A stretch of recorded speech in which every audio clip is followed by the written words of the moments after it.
What's up, guys? It's bright and early this morning. Welcome back to Southern Gentleman Experience. Today, we are at my camp on the Atchafalaya River. And I do a bunch of stuff out here, hunting and fishing, but this little backyard, I got about an acre and a half or 2 acres of woods that I bow hunt in only and get some deer pass through. But today we're gonna kind of walk through. We're gonna be doing a bunch of work and explain this piece of woods because we're gonna have a bunch of videos coming out about this piece of woods. This is Hayes. Oh, didn't see you there. How you doing? So let me flip this around. So you go to LSU. Yeah. So I go to LSU. I'm majoring in biology. Specifically, my concentration is wildlife habitat and management. So working on a small parcel like this is a great way to get into it. And so I'm going to kind of walk you guys on what I'm going to do, why I'm doing it, and how it's going to make your hunting better and just a healthier ecosystem. So Yeah. let's get into it. And basically, I'm giving Hayes free range for this whole summer. Whatever he wants to do in these woods, he can do to improve our deer woods and kill rate, because that's what we're here. We're here to kill yeah, all the time. and we need more critters up in here. So you see how when you look into these woods, it's all thick. I mean, there's not really good visibility.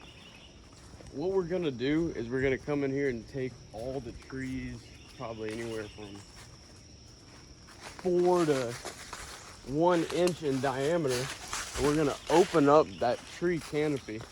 And what that's gonna do is, you see, when you look at, you see how these woods are open? They're open right here. A deer, he lives anywhere from 0 to 3 feet off the ground. The amount of acorns he eats and persimmons and stuff like that, it's a small fraction compared to their whole diet, which is normally, you know, your briars and your little grasses and forbs and stuff like that. So you're saying like their main diet is just browsing through the woods, eating stuff like just eating greens. Right. Most of the time when you cut open a deer, when you look in his gut, it's nothing but green, some acorns in there and stuff like that. But Right. most of what they eat is just this little green on the ground. And you know, we're having, if you look through here, it is pretty open, and you know, we do have that browse, but we do need to increase that to attract more deer, to get more deer shot. So. Right. Now we're also going to be planning. Explain what we're planning and why we're planning all that. So right today, we're just gonna like take out all the little small. So just eventually we'll come back with a chainsaw. Right. And what we're gonna do is to make a better quality stand of timber. We're gonna come in with some oak trees, come in with some persimmons, maybe come in with some apple trees, and we just want to make this an oasis and make it a deer hotspot. Always have deer coming through, passing, eating, and then we love to squirrel hunt this too, so that'll help. Just have like better habitat and more food than any of the woods surrounding, right? Pretty much, and we're gonna do some duck management in the slough. Oh yeah, I have to get a little wood duck population going. We'll go show you, but there's a slough that runs on this piece. So yeah, we're trying to today we're trying to cut out anything small that's going to be taking nutrients from my good food trees, my big oak trees, my big canopy. Right, that's another thing. When you take out all these small trees, all the nutrients that these trees take up, it's going to go straight to your big oak. Right. So, I mean, if you look in here, you got 10, 11 trees surrounding this big oak tree.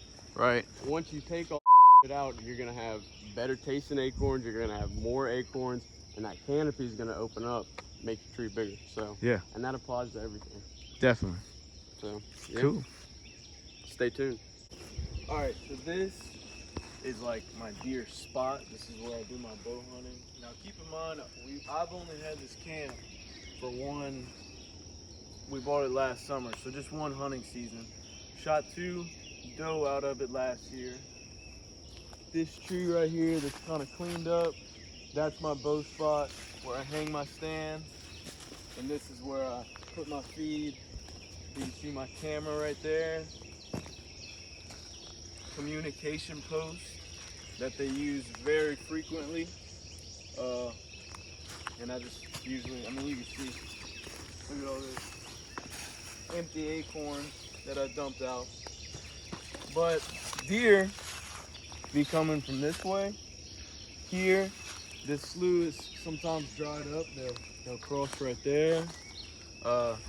We have the levee road that runs right here. It goes like this, and then all the camps and the river are here. So it's just this strip of woods that goes all the way down the levee. And you have public hunting land right on the other side of the levee. So you got deer that are comfortable here because they're not pressured on the public hunting land. And they actually, you'd think they cross from the public land and just come straight here. They actually frequent this entire piece of woods, this entire strip, all the properties, and they just stay in here and bed down in here. So that's kind of the pattern that I figured out for these deer. So what, we're gonna be building like natural funnels and stuff. Oh yeah, so what I was thinking is, since most of your deer are coming through here, we already want to open up the slough for our future duck management. Right. Get a little wood duck population in here.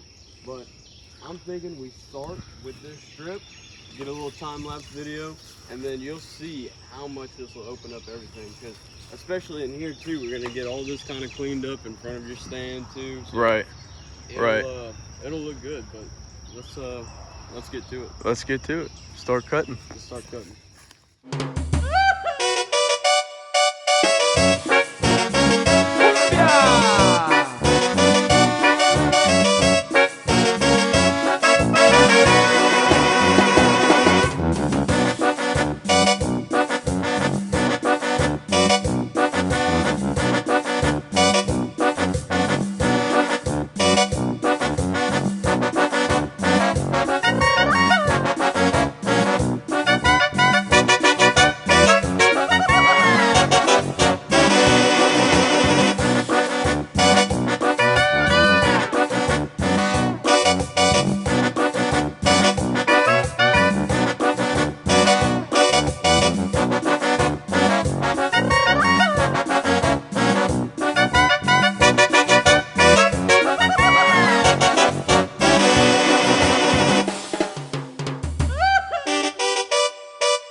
Taking a little water break right now.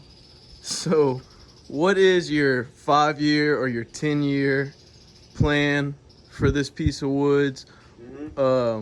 How, like what we're doing today, how is that going to affect next year's hunting season? Is it going to improve next year's hunting season, or is it going to be like, I got to wait 5 to 10 years before I see any type of results?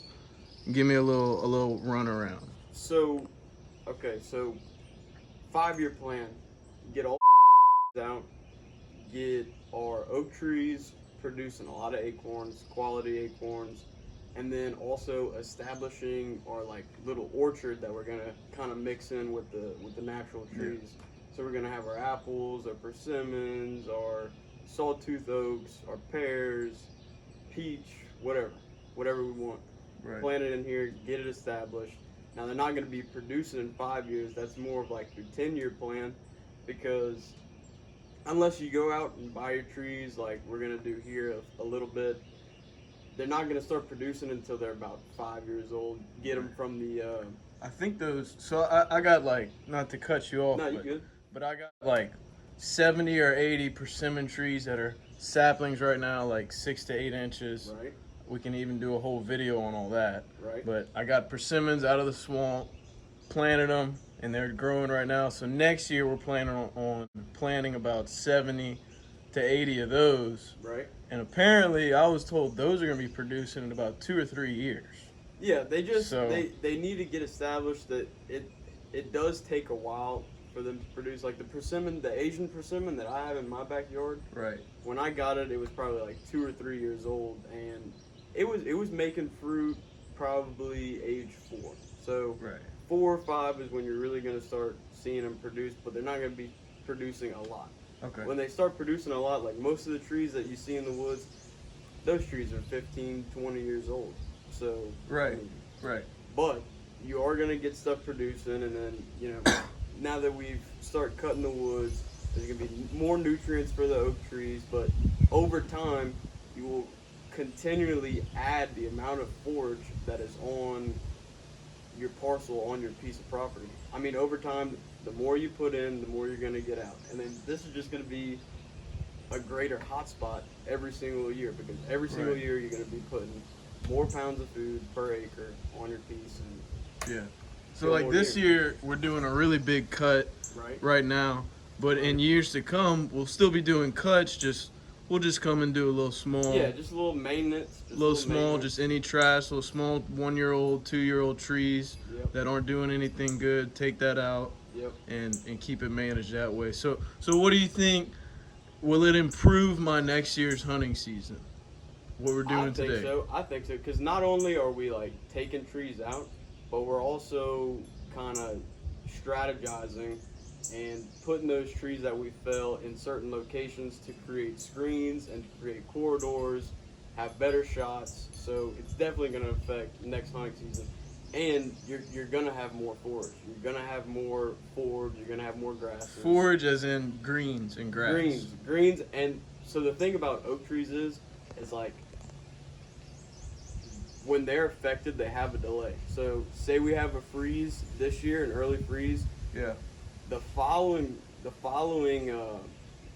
fall, you're still gonna have your normal acorn crop, but the fall after that, you're not gonna have any acorns. So it's like, say you fertilize, it's not gonna affect them this year, but the following year, once you fertilize those trees, they'll produce more. Which we'll probably do that here too. Fertilize this year. We could if we really wanted to. We could, but over time we're just gonna replace all trees with the persimmons and the apples and whatever you want, and that's just you're gonna have a higher quality piece of timber. Well, that's what we're looking for. Yes, sir. Yes, Cool. Sir. All right. Well, we're gonna take this little break and get back to it. All right, we're starting to get some sunlight, some clearing action in here. More work to do in there, but we're gonna start by my bow tree. So I'm gonna be cutting, switching, taking turns. So what am I gonna be cutting right here around my bow tree? So we're gonna leave some of the little around your tree. Make sure you got the extra cover. Right. So like this little section will keep, but I know you said this should fuck a couple of shots. Yeah, that's gonna block a shot, definitely. And then we'll leave like that little tree. Right. This little tree. Right. Because my stand is hanging right here on this tree. So I think, everything around it is good screen, but like this, a little too tall, might block a little bow shot and all this little small stuff in here, right? Yeah, we're gonna get all that. Okay. Give you a lane, and then you got your lane here. All right. And So we'll come through. well, I got my road right here, so that's kind of our edge there, and we're keeping that thick, right? Yeah, we're gonna keep the edge thick, kind of block out all those camps right there. Another natural little screen. And then we got our slough here, and what did you say you want me to cut with the slough? Right, so all these little small diameter trees are gonna come in, take all that out. That way you can like watch your wood ducks while you hunt and all that cool. Yeah. So kind of a bunch of this just to open up so we can see a little bit more of that water. It's gonna look good. Now, the previous owner planted a bunch of these little small cypress trees, and those are growing really good. She's got about 50 or 60 on the property. So we're definitely leaving all our little cypress, but cutting all this small stuff. Yeah, probably start from right here. So this is the road right here. You see some more cypress leading down to my camp, and you got kind of like a little window into the slough, and we definitely need to open this up more so we can see some more of that. Looks good. Yeah. Make it look better. Yeah. All right.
All right, we're doing a little wrap up and review of what we've done today.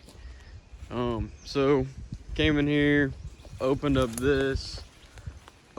all alongside of this slough here, and then as we walk up, tree stand will be on your right. I mean, you couldn't see any of this.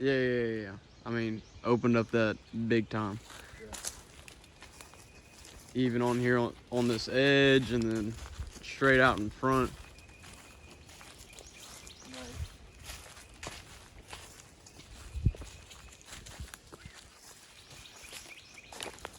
Yeah, I mean, much more sunlight everywhere. Definitely. Open. More sunlight hitting the ground, more forage growing, more deer activity. But we kind of went all the way down into here, so you have your little pinch point right there where they're going to be coming through, and then we made a screen with all the down trees, and then they'll be coming across the yard through here. Yeah. And then kind of cleared out some straight in front so they can come this way as well.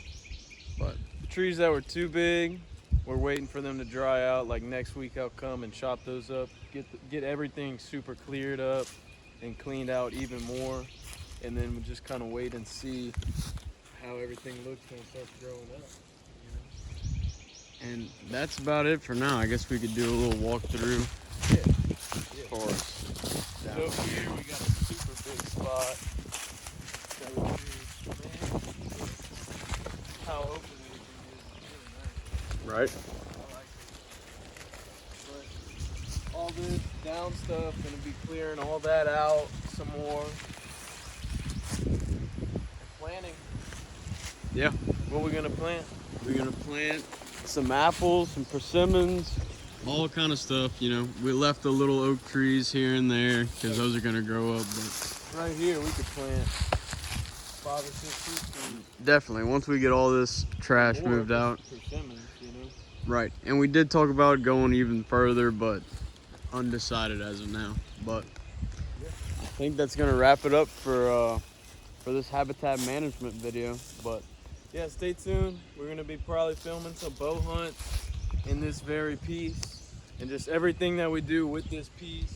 sitting right there. We'll be vlogging it and sharing it with y'all as this place grows into a better and better habitat. So we're excited. Go Tigers.